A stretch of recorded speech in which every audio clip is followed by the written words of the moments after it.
Alright, this one's on Officer Dwight Pruss. In Chapel, Nebraska, you don't really need to call 911. You can usually just flag an officer over, unless it's really late at night.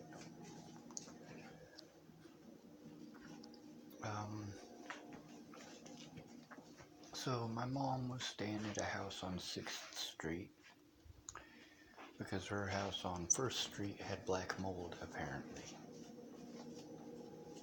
So she rented out the place on 1st Street to me for $200.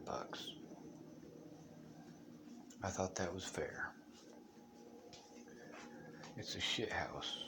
I mean, it was basically gutted by that point in time.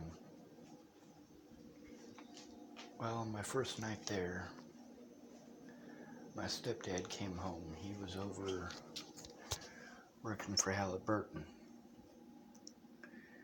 He was over in Iraq. And he saw me in the house and he was pissed off immediately. And my mom, not wanting to get in trouble with her husband, much like Aunt B not wanting to get in trouble with Uncle D, hangs me out to dry. Well, I didn't know Sean was staying here, so I had to move $200 out the window. So I had to stay outside that night. Probably about 2 or 3 hours of being cold as shit. I went back over to my mom's house. I grabbed a plate out of her china hut and I smashed that on the floor. It made me really pissed off. So I smashed another one on the floor. Before I knew it, every piece of glass in her china hutch was busted. And then I went over and I called 911 from Pumpkin Pantry. Officer Pruss, he was sick as a dog. He had the flu. And he drove me to Scotts Bluff to the mental hospital. That was, I want to say, 2001 or so.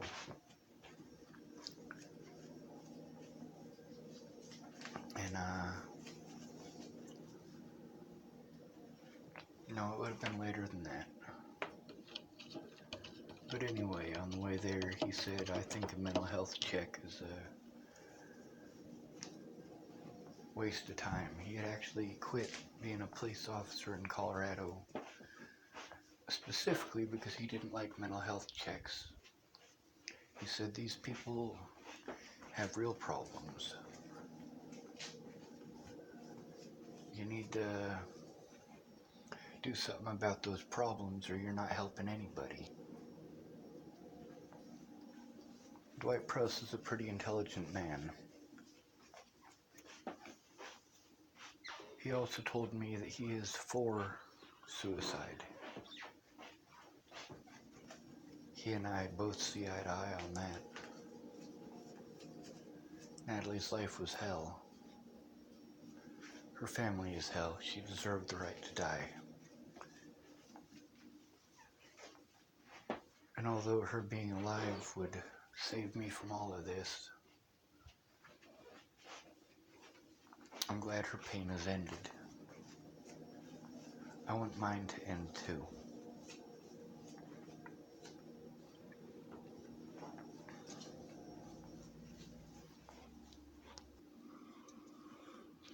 Now, Officer Pruss was telling me about a lady who was suicidal and how they had taken her in for a mental health check. She was trying to tell him something, but they stopped listening because they were focused on taking her in for a mental health check so they don't get in trouble. Well, she was about to lose her place and she just needed a little bit of money, and that way she could keep her kids. But no, they took her in for a mental health check. And the woman lost her kids. Obviously, she didn't get that $100. She missed her rent. And then she got out of the mental institution and she fucking killed herself.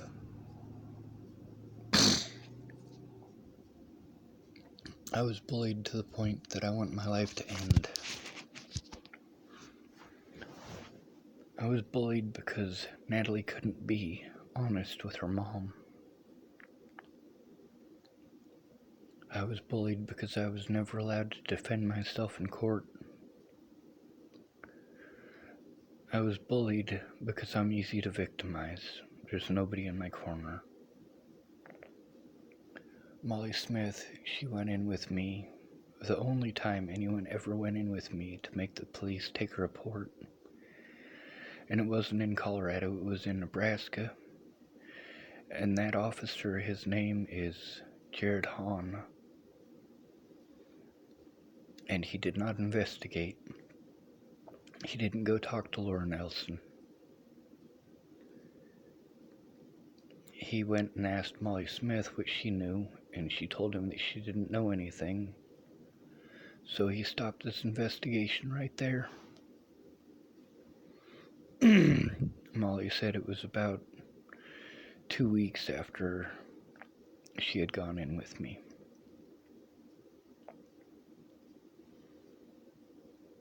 And then tonight was the second time. I was trying to get the FBI to do something. They keep telling me to go through the usual channels. I've already tried that.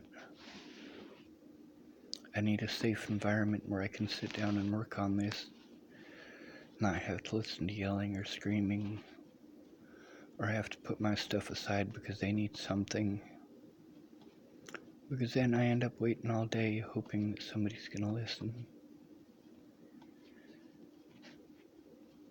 And I'm on pins and needles, and I'm afraid.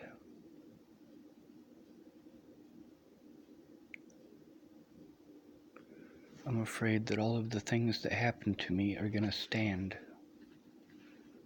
Because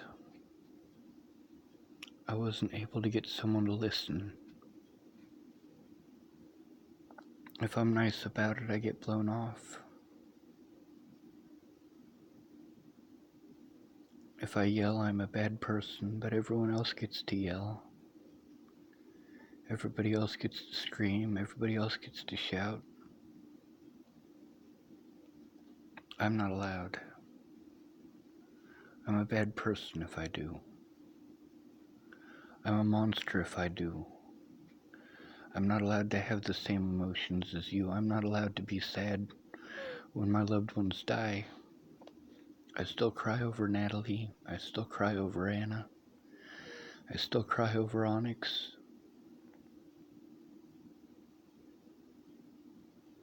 I still miss Jamie and the boy.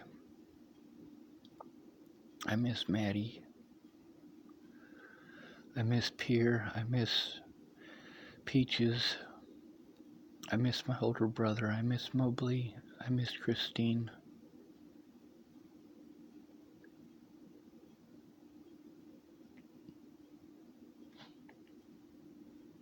I miss Aunt B. I miss Laura.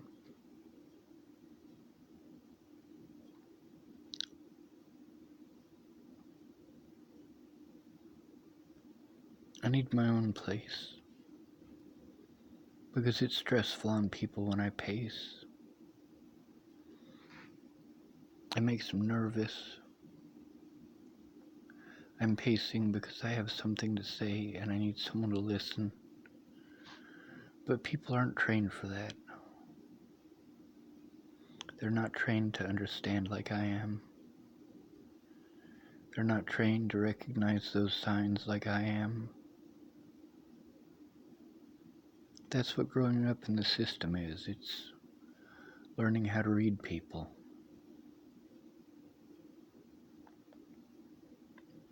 I knew what people were going to do every step of the way. Now there's crying.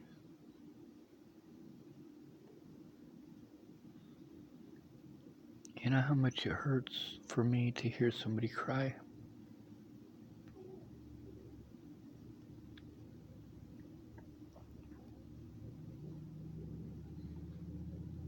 When I cried, I was told to man up.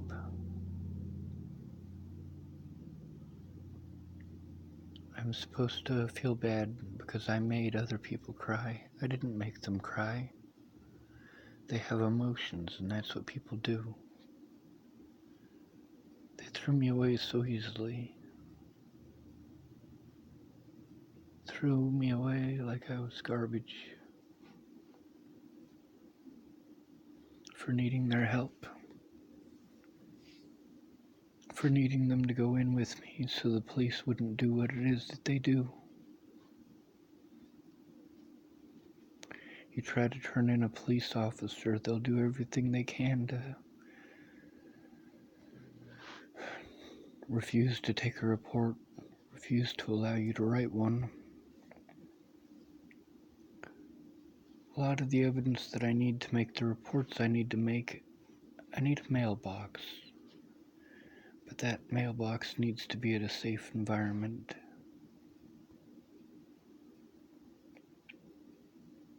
The place I had before Natalie died when I was in Nebraska,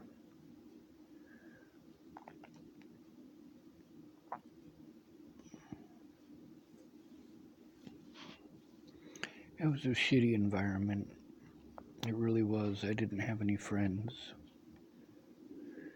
The people that I did know in the area, they were all negative or didn't have time for me.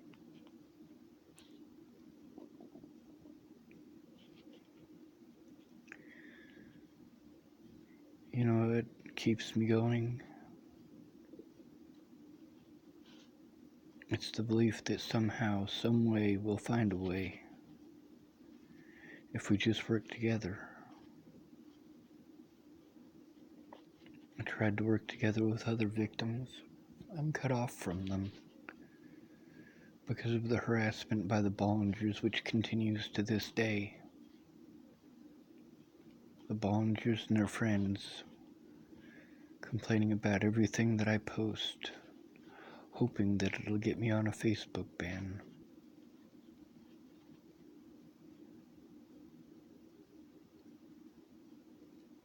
Assisted suicide should be legal. Natalie shouldn't have had to ask Joseph Lopez to shoot her in the head. She should have been able to go to a suicide booth, press the magic button, and have her pain stop.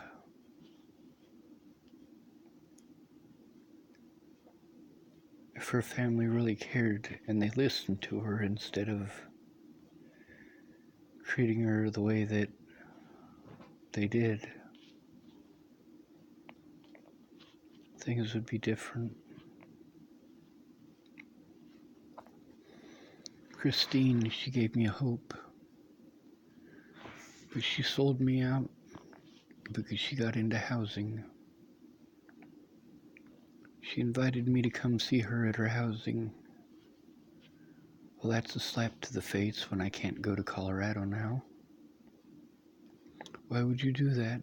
Oh yeah, 'cause you didn't care enough to pay attention.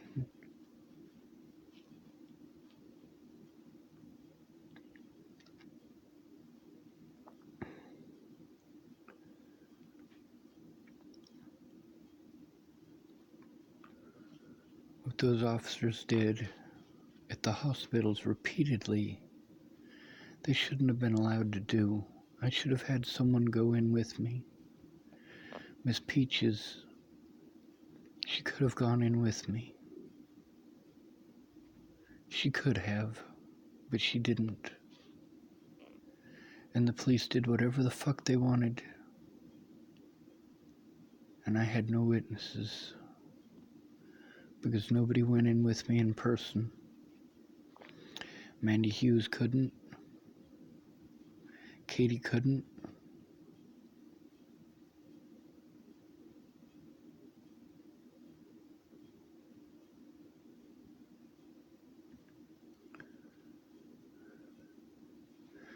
And your solution is for me to take care of my warrants.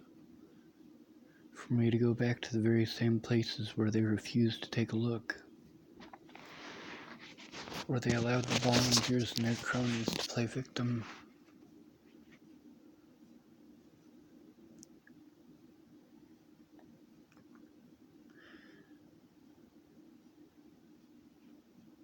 You people aren't worth staying alive for.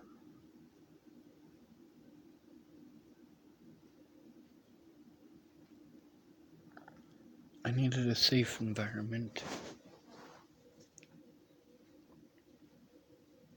That place in Chapel, Nebraska would have been a safe environment.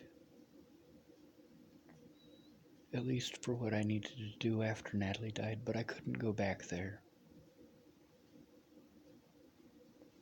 Officers use that suicide watch thing often when you try to turn in a police officer. And then when you flip shit because you need a police officer to do their job, but instead you're in a fucking institution. They put drugs in you. You don't need those drugs, you need a fucking cop to take a look at the evidence. But they're so busy covering for the wrongdoing of other officers.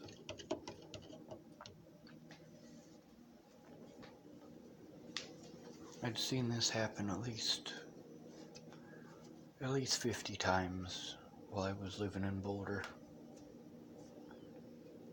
Where somebody goes in to turn in an officer.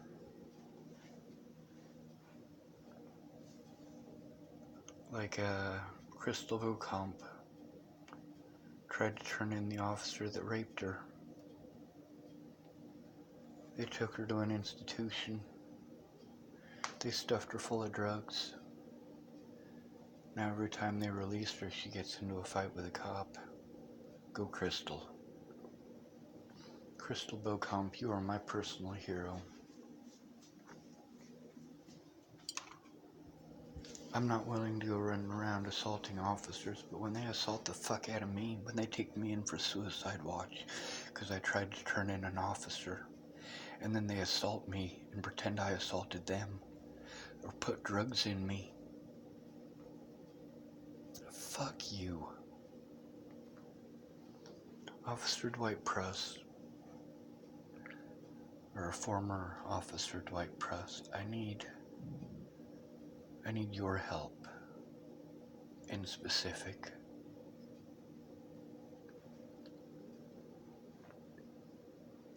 I need to be kept safe from law enforcement so that I can sit down and write down the things I need to write down.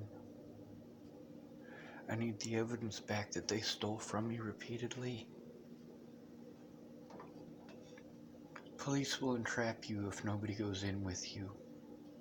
It's easier for them to do if they can call you mentally ill, or if you're homeless, because the homeless get blamed for everything.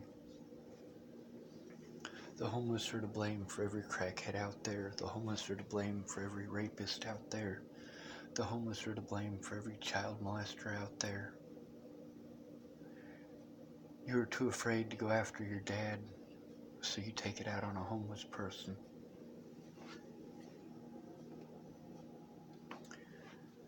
You're too afraid of what your family will think if you turn in your brother for raping you.